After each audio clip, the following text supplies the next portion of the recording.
Is it too late at this point in your life to make a big change in what you're doing?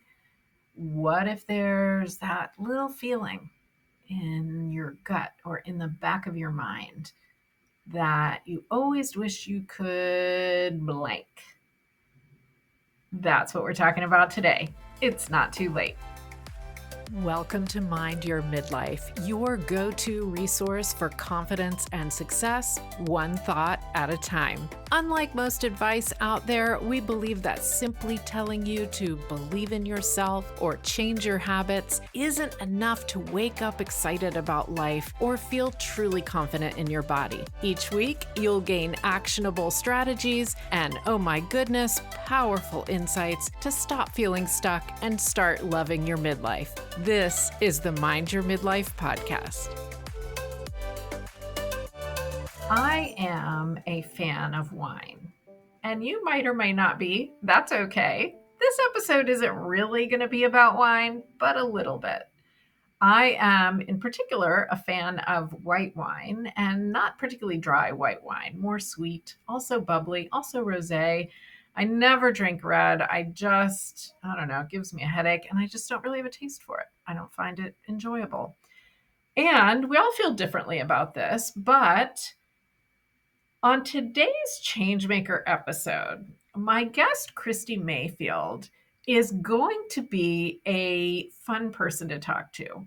She is a wine expert, and her podcast, Everyday Sommelier, is one that you definitely want to check out if you, like me, like wine. She's a wine expert, and she has always been on a mission to make wine be something that any of us can learn about and know and feel great about. And it doesn't have to be about anything highbrow. And you're going to hear us talk about that. Kristi is also the founder of Sip Society Collective, and she is focused on making wine a social power skill for high impact women leaders. And that's amazing. We're going to have a bit of mindset running through this conversation. I am excited to talk to someone who has taken something that she loves, something that is her happy place. You're going to hear her say that, and made it into a really cool business. So welcome, Kristi. Thank you so much for having me. I'm really excited to be on the show today. I'm excited to have you here. And if you're listening, maybe you don't know this. Actually, why would you know this if you were listening? Kristi and I met because we were both relaunching our podcasts at the same time, and we both used the same pod launch coaching program to do that. So I love that now we're full circle and you're on the podcast. Exactly. Yes, because we launched did our relaunches within a couple of weeks of one another. So it was really great to have somebody walking that journey beside me. Yeah, absolutely. Absolutely agree. Okay, so this is a Changemakers episode, which means you are someone who's made some big changes in this midlife window. And I'm torn between how to start, because usually I start by saying, how did you get the idea for this business that you're doing now? And at the same time, I think maybe you need to simply just tell us what you're doing. Maybe let's start there. Okay. Well, I think that's a great place to start because I'll call it my midlife journey to use your terminology has been multifaceted. And where I am today, what I'm about to launch is the culmination of multiple phases. So in early 2026, I am launching Sip Society Collective, which is a membership for high impact women transforming wine into a social power skill. And we can get into really what that means here in the next few minutes.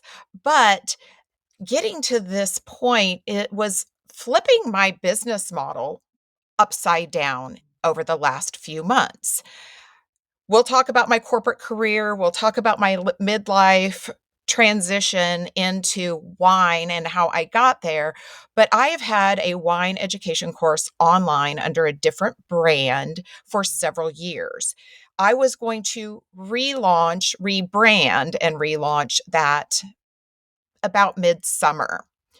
And something just didn't feel right because it didn't feel like I was going to be connecting to my ideal customer, the women in the world that I'm passionate about bringing into SIP society and helping them through wine enhance their social presence, their professional presence. And I didn't really know how to get to the point of doing so. And so I joined a mastermind with Sarah Simmons, an Impact Innovators mastermind, and very quickly realized that what I wanted to build, the community aspect of SIP Society, became the most important part. The wine, the social power skills, the empowered social capital is all what we're building inside it, but it's really the community around wine that I've always been passionate about because wine, like no other beverage, brings people together. Whether it's been in, centuries ago, bringing political leaders together to talk about where to take Rome or any, historic, um, you know, yeah, civilization, or whether it is doing a business deal, building a relationship over a bottle of wine with a new client or a prospective client. Wine brings people together. So SIP Society Collective is the culmination of all of those transformations that I've made over the past, let's say, year to year and a half.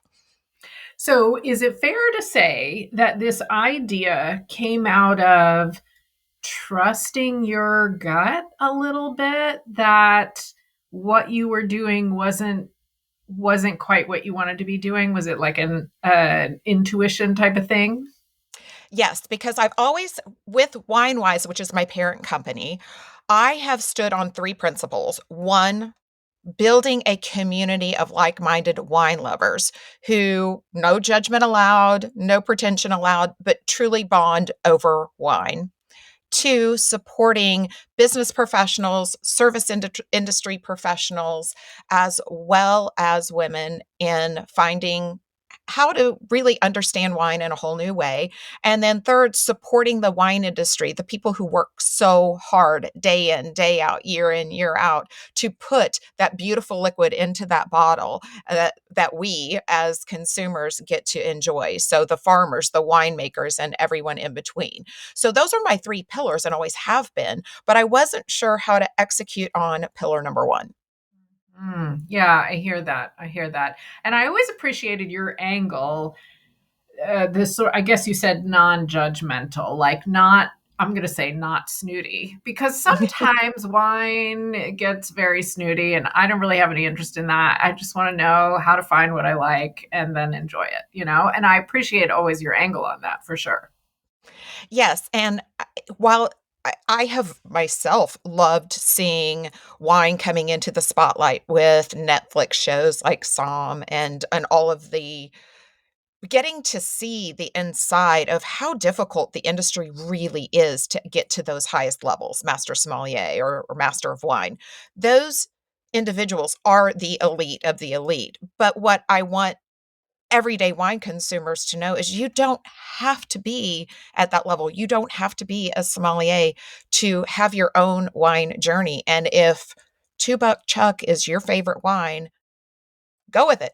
But I want you to understand why it is you love that and why it is you might like not like another style of wine so that you can expand your journey, but do it on your own terms because that's what wine is about. We wouldn't have a $4 bottle of wine and a $4,000 bottle of wine if there was not a consumer market for it. So I want people to embrace where they are, but learn how to grow beyond that without any fear or intimidation.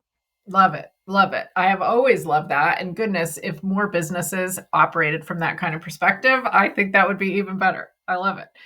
Okay. So let's go back to what you said about really right around the time this episode comes out, you will have launched this new community, SIP Society Collective. Yes.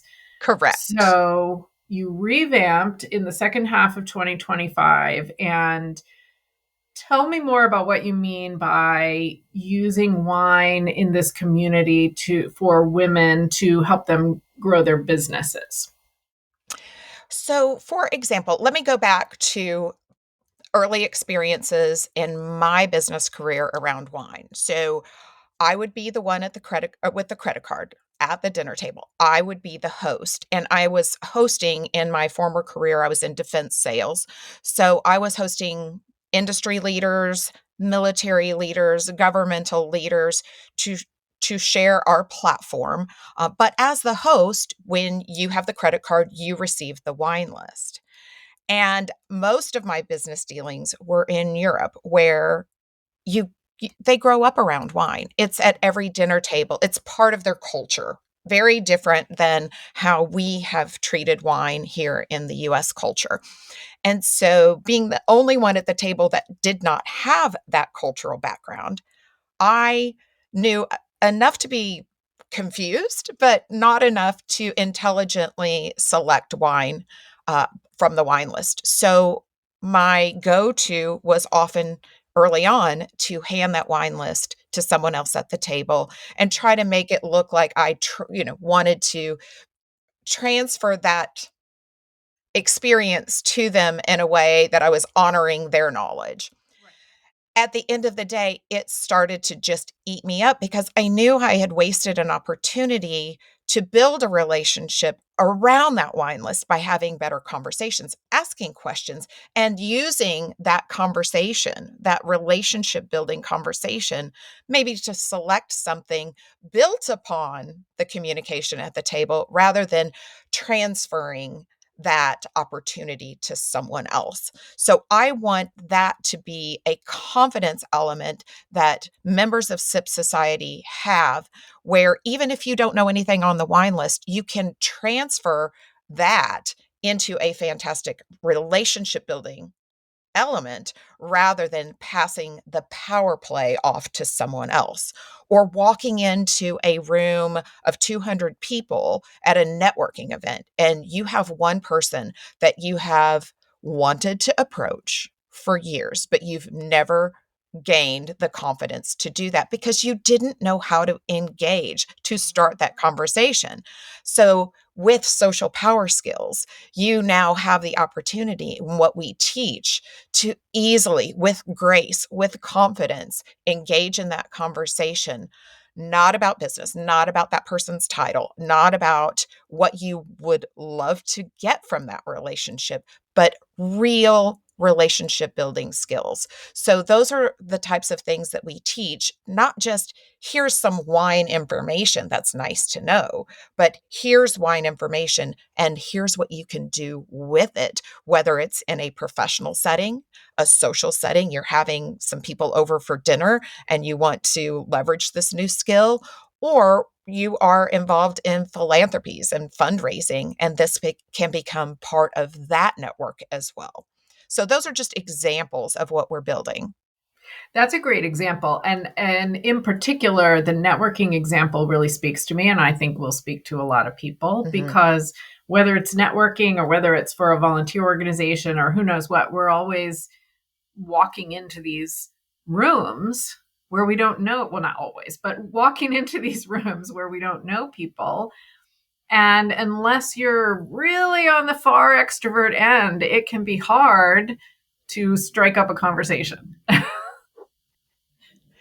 That Yeah. is so true. And even if you practice in your mind how you're going to go have that conversation, something is likely to catch you off guard, uh, kind of maybe diminish your confidence once you walk in for whatever reason. Maybe you're running a little bit late or have had a hectic day. So we're not talking about going in and being like the mega sommelier and having all the answers. We're talking about having real relationship building conversations. And that's the confidence level that we want our members to walk away with. And to continue to network with one another, learn from one another about different examples, different experiences, different wines they've tried, things that you only can get from an open minded, really engaged community and not just reading a book. Yeah. Yeah. Really interesting. Okay, so you've given me a few little hints that this came about from experiences you had in your not private, prior career. And let's just follow that a little bit more. Is this related at all to what you used to do? And what did it look like to make the switch from defense sales, right, to Mhm. this? That's a big switch. It is, but at the same time, when you think about it, and I was in business development and then in global sales leadership, a couple of elements trickle through all of that. One is relationships and trust. So the social capital elements of business that we really don't often bring to the forefront. We talk about the skills. We talk about the information you need to know. We talk about the sales funnel. We talk about, the technical capabilities and why our product is better than another person's product, et cetera. But in business, we don't teach and a lot of people call them soft skills. I prefer to call them power skills because these are the elements that set you apart.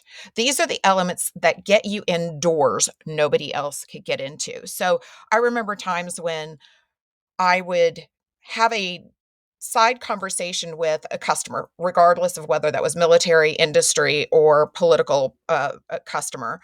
And people would look at me in my own organization like, why are you talking about their vacation? This is a business meeting.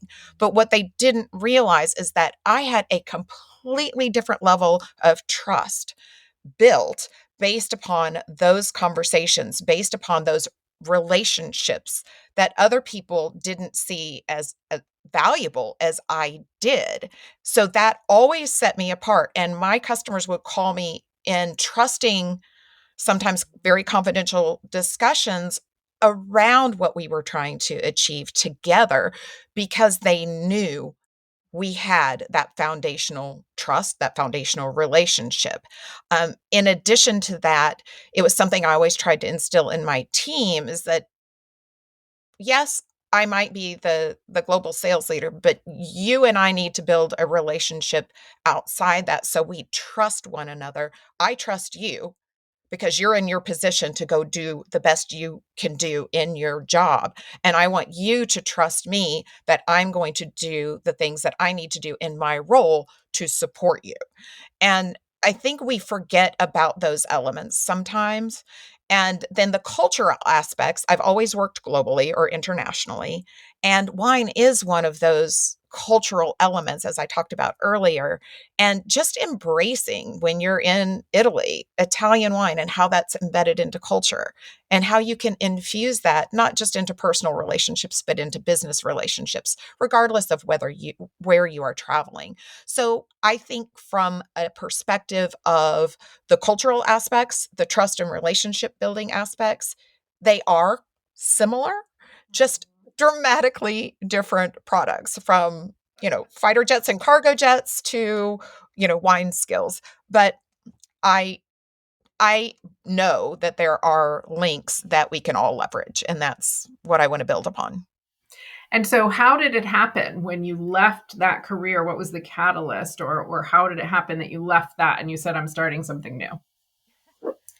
I had spent a lot of time on my own doing wine education and certifications. And it just became such a passion because it's the whole thing, not just what's in your class, but the entire industry, because it's an agricultural product. I grew up in Missouri. I love the simplicity of a good ear of corn. So those are things that really drew me to wine. And the more I learned, the more my passion grew around wine. And we're also seeing a decline in wine sales and spirits and everything else right now. To me, I I wanted to be part of reinvigorating and bringing a whole different perspective to wine. And I kept talking about this. And my husband and I took my mother to Europe. We did this big European trip, and I'm standing in a vineyard in Austria, and my husband looked at me and he's like, "You are so in your happy place." And I said, this is what, like, I feel so grounded. I feel so connected. I feel just nothing but happiness and joy right now. And he said, well, if that's what you really love, go figure out how to do it. I didn't know what I wanted to do. Had no idea. But 2 months later, I had exited corporate America and let's go figure it out. So it's been a little bit of a time trying to figure it out because I knew that there was a mechanism, there was a meaning behind this transition. I just didn't have all of the pieces of the puzzle to figure out exactly where I was supposed to be until now. And I like that you are kind of pulling all the pieces together because you're talking about women in businessy roles, and Mhm, yet we're taking this other aspect that is often looked at as fun, wine, and the soft skills. And it's interesting because one of the things I do is corporate training, and mhm. sometimes when we're in corporate type roles, we get so serious like robots. And, we have to be serious and sophisticated. And otherwise, we won't be respected or whatever, whatever, whatever. But what I have learned is humor always helps in a corporate training type of environment. It doesn't matter who I'm talking to, it doesn't matter what type of level the room is. Humor always is good, assuming it's not, off color or Off whatever. color.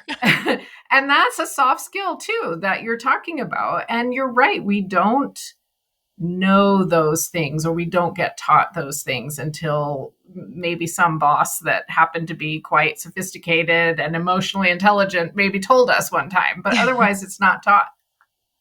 Interesting. So true. And I have done quite a few corporate events where I've used wine as an icebreaker, putting teams together and having them blind a wine and have to create a brand, a marketing pitch, a story behind that wine, or others where, well, many different ways of doing it. So doing team building, whether it's a leadership team, a new board of directors that's just forming and hasn't worked together before, and doing something outside of your typical team building, whether that's a ropes course, hatchet throwing, top golf, or something like that. This is a social acumen skill, a social power skill that everybody can leverage at some point in time, even if they don't drink. So I always infuse a group that is doing the same activity around a non alcoholic wine because you still need to bring that into the fold because we are seeing a lot more non-alcoholic opportunities. That part of the industry is really growing. The options are getting better and more readily available. And we need that because we want wine should be all inclusive. It shouldn't be exclusive because somebody doesn't choose to drink the alcoholic version of wine. And that's another beauty of these types of events. And that's another beauty of bringing people into the community because we're not just there to have a happy hour and a party. Yeah. It's it goes way beyond that, and one of the things I like to teach is how do you maintain and control how much you drink? Because, we pour wine into a glass. Well, glasses could be 10 ounces Yeah. or 26 ounces, and that pour looks a lot different depending upon the glass. So those are the other types of skills that we're learning in Sip Society Collective is, you know, it's okay to have a glass of wine every night as long as that glass isn't necessarily the It's not whole a bottle. fishbowl that you filled to the Right, brim. Yeah. right, right.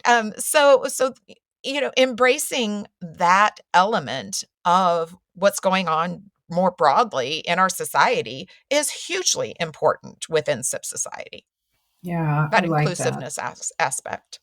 I like that because there may be someone listening who's thinking, well, this is all well and good, but it doesn't apply to me. I don't drink wine or I don't drink or whatever. And so I appreciate that. You're right. I see more and more de-alkalized, I guess they call it, versions of things. Mhm. And I have to confess, I haven't loved anything I've tried, but they are getting better. They are getting better.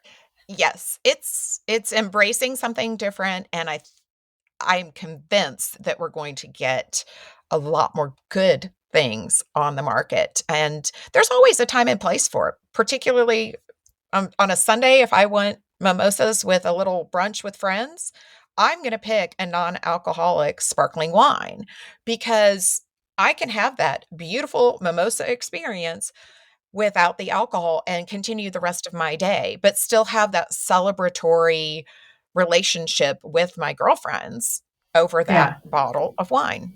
I like that a lot. I like that a lot. Okay, so you sort of sounded a minute ago like once you left your job and you decided this is where you were going to go, maybe it hasn't been a smooth path all the time.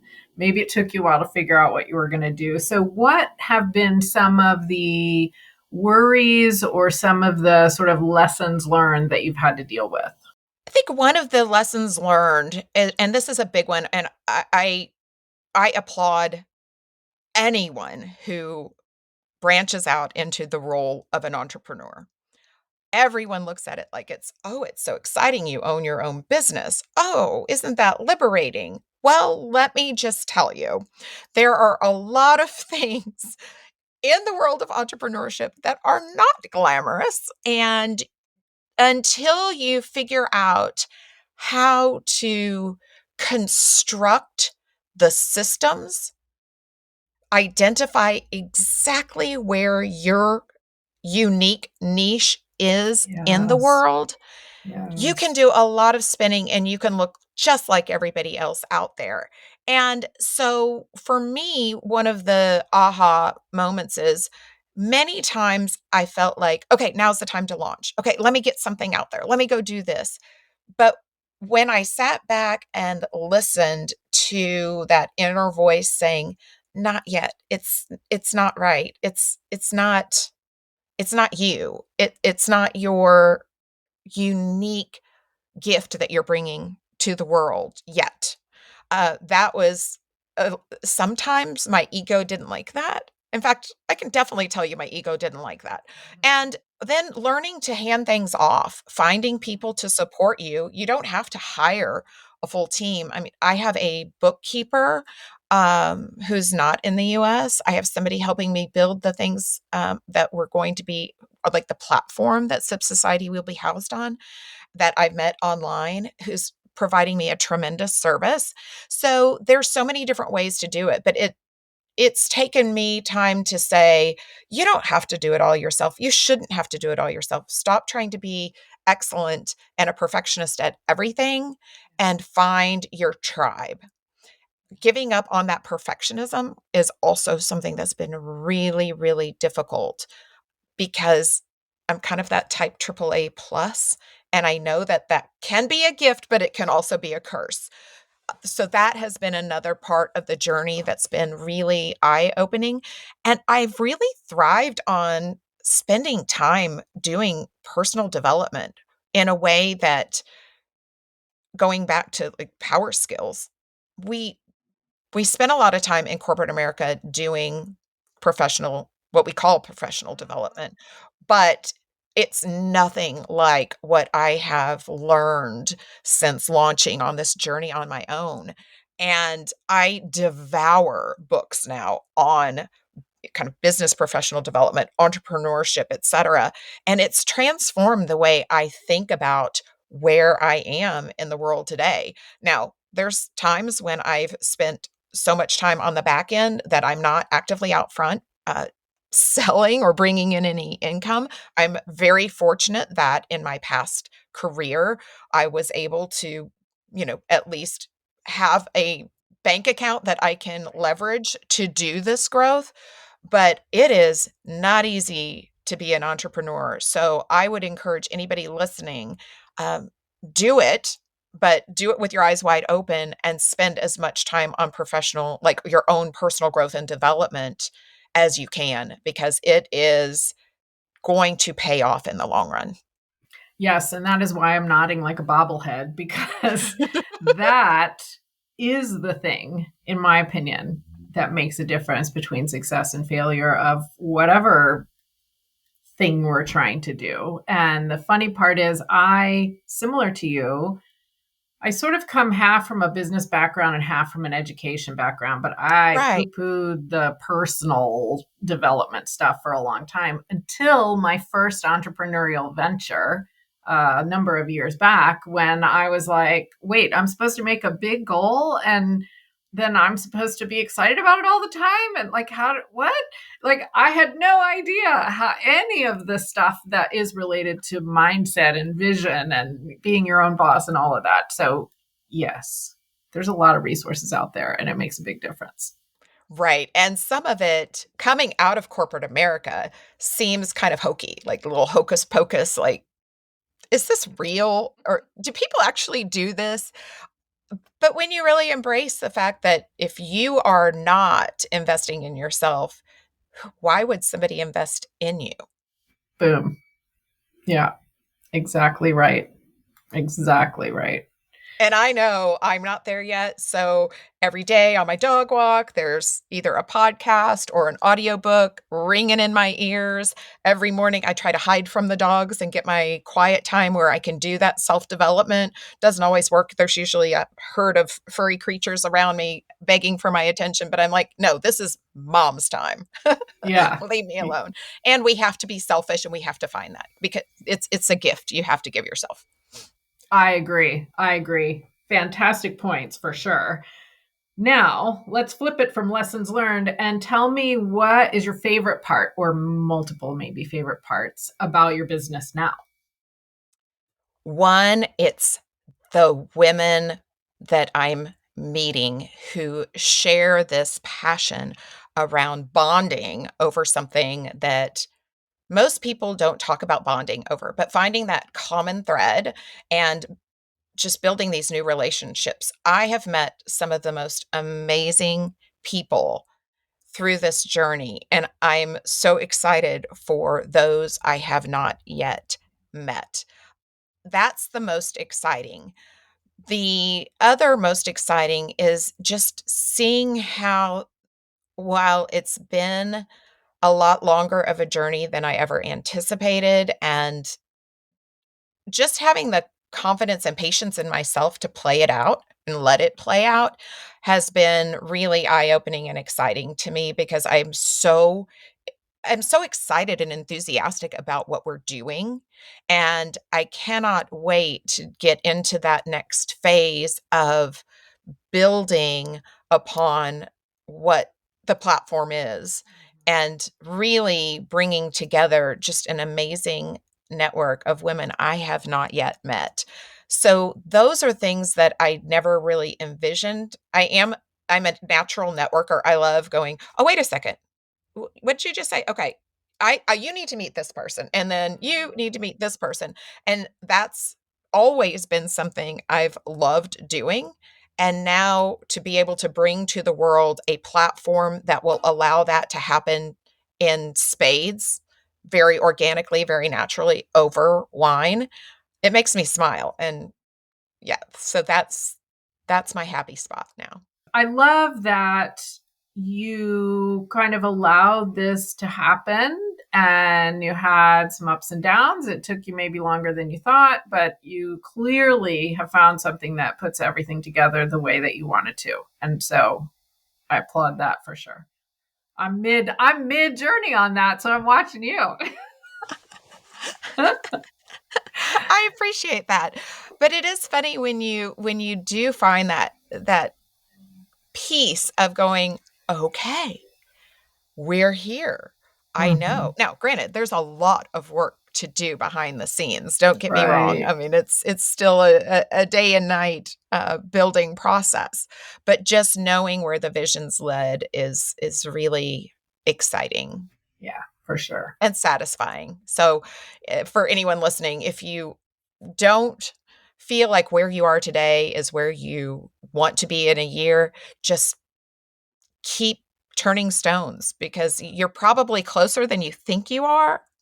And maybe it's just looking at it from a different angle or having somebody on the outside look in and help you figure out how to just shuffle. Think about it like a Rubik's Cube. The answer's there. You just have to make a few more twists and turns to get it to look the way you want it, to get it to be the DNA of that unique element that you're gifting the world. Absolutely. And that's where a program or a mentor or a coach or whatever comes in handy for sure. Absolutely. Okay, so now that we've gotten people all interested in what you're doing, tell us, where can they find out more? Where can they find you or connect with you? So, the website for Sip Society Collective is sipsocietycollective.com. And so you can go out and just fill out our form to get on our wait list, because we'll be announcing the formal launch as we get closer. So go ahead and jump on. No commitment, just join. You can find my podcast it's called Everyday Sommelier Podcast on all the platforms. So would absolutely love you to follow. That way you can kind of see how we engage in the world of wine. And then on socials, my Instagram is Kristi, and it's Kristi _ Sip Society Collective. And then you can find me on LinkedIn at Kristi Mayfield.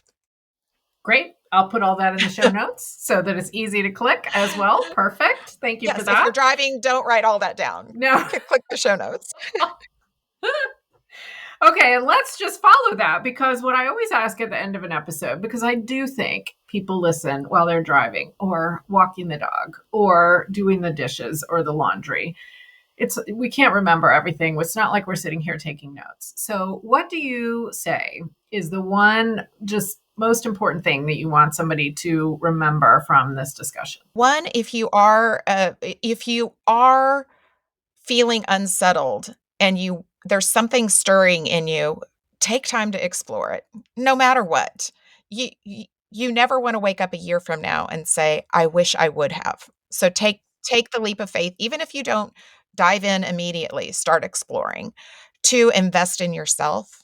And then 3 is find your tribe, find your network of people, whether it's like-minded women or whether it's business professionals or philanthropists or podcast hosts or whatever. Find your tribe, because the people that are going to be most meaningful in your life may or may not be in it yet. Yeah, I love that for sure. And I think sometimes in our 40s, in our 50s, in these sort of age ranges, we have this little thought in our mind that it's too late. It's too late. Maybe I would have tried this when I was younger, but here I am. Like, let me just hang in there until retirement or whatever. Not true. Not true. Not true. My grandmother, who lived to 103, almost 104, started her Avon business at the ripe young age of 62. So if she can do it, you can do it. There you go. Perfect. Always a source of inspiration for my family. I love that. Okay. Well, Kristi, thank you so much for joining me. I have really enjoyed this conversation. It has been so great to connect, and thank you for allowing me to be on your show. It's been so fun to watch your journey in this podcast. Okay. Follow your intuition, follow your gut feeling, take a step. And the taking a step part is sometimes the tricky part, right? Because maybe you start doing something on the weekend or in the evening, or you just start learning about something. You do it part-time. We've had episodes with Shannon Russell, with Lemore Bergman about doing exactly that. Episode 32 and episode 34 of Mind Your Midlife. And sometimes when we're taking these small steps, we look at what's happening and we think, well, this isn't working. It's too slow. I'm never going to get there. Whatever. Insert story, right? But when you keep going and then you look back after a year or maybe more, a longer term period of time, usually it all makes sense. And this is what has happened for Kristi. And it is such an empowering story for all of us to apply. Take steps toward that idea or that change or that project that you just can't forget about, that your gut is just telling you, I need to change this, whatever it might be. Take some kind of step. Be open to what comes up for you in terms of an idea, a string you might pull, a path you might follow. I'm making all sorts of analogies. Just be open and try them, because maybe the path doesn't lead anywhere, but maybe it does. And we only know by actually trying it. And that has been 2025 for me as well. Although while on the path in 2025, this podcast grew amazingly. We are a top 2% podcast globally. Thank you for listening. And let me throw in there, when you find an episode that means something to you and gives you an idea to work with or helps you to feel that you are not alone, will you share it? You can post it in your stories. You can post it on your social media wherever you want. You can send it to a friend. Let's make a difference for other women in this phase of life as well. And in the meantime, keep remembering, this is your time to take just a little bit better care of yourself on the inside and on the outside. Just a little bit better care makes a big difference.